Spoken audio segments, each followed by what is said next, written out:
ഡൽഹി മുഖ്യമന്ത്രി അരവിന്ദ് കെജ്രിവാളിന്റെ PA ഭൈഭവ് കുമാറിനെതിരെ party MP Swathi Maliwal പോലീസിൽ പരാതി നൽകി. സഞ്ജയ് സിംഗിന്റെ നേതൃത്വത്തിലുള്ള അനുനയ ശ്രമങ്ങൾ പാളിയതിനു പിന്നാലെയാണ് നീക്കം. ഭൈഭവിനെതിരെ ഡൽഹി പോലീസ് ഉടൻ കേസെടുക്കും. സ്വാതി മാലിവാളിനെ അഭിനന്ദിച്ച് ദേശീയ വനിതാ കമ്മീഷൻ അധ്യക്ഷ രേഖ ശർമ്മയും രംഗത്ത് വന്നു. കഴിഞ്ഞ തിങ്കളാഴ്ച രാവിലെ നടന്ന കാര്യങ്ങൾ പരാതിയായി സ്വാതി മാലിവാൾ ഡൽഹി പോലീസിന് എഴുതി നൽകിയിട്ടുണ്ട്. ഭൈഭവ് കുമാർ നേരിട്ട് ഹാജരാകണമെന്ന് നേരത്തെ ദേശീയ വനിതാ കമ്മീഷൻ നിർദ്ദേശിച്ചിരുന്നു. ആം ആദ്മി പാർട്ടിയുടെ മുതിർന്ന നേതാവ് സഞ്ജയ് സിംഗിന്റെ നേതൃത്വത്തിലുള്ള അനുനയ ശ്രമങ്ങൾ ഫലം കണ്ടില്ല എന്ന് വ്യക്തമാക്കുന്നതാണ് സ്വാതി മാലിവാളിന്റെ നടപടി.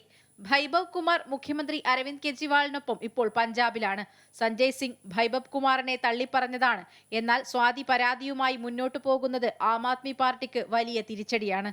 പോലീസിൽ പരാതി നൽകിയ സ്വാതിയെ അഭിനന്ദിച്ച് ദേശീയ വനിതാ കമ്മീഷൻ അധ്യക്ഷ രേഖ ശർമ്മ രംഗത്ത് വന്നു.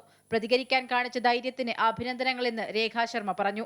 മുഖ്യമന്ത്രിയുടെ PAക്കെതിരായ പരാതിയിൽ സിവിൽ ലൈൻസ് പോലീസ് സ്റ്റേഷനിൽ FIR രജിസ്റ്റർ ചെയ്യും. മുഖ്യമന്ത്രിയുടെ വസതിയിലാണ് സംഭവമുണ്ടായതെന്നും ഇക്കാര്യത്തിൽ അന്വേഷണം നടത്തി കുറ്റക്കാരെ ശിക്ഷിക്കണമെന്നും ആവശ്യപ്പെട്ട് BJP രംഗത്ത് വന്നിരുന്നു.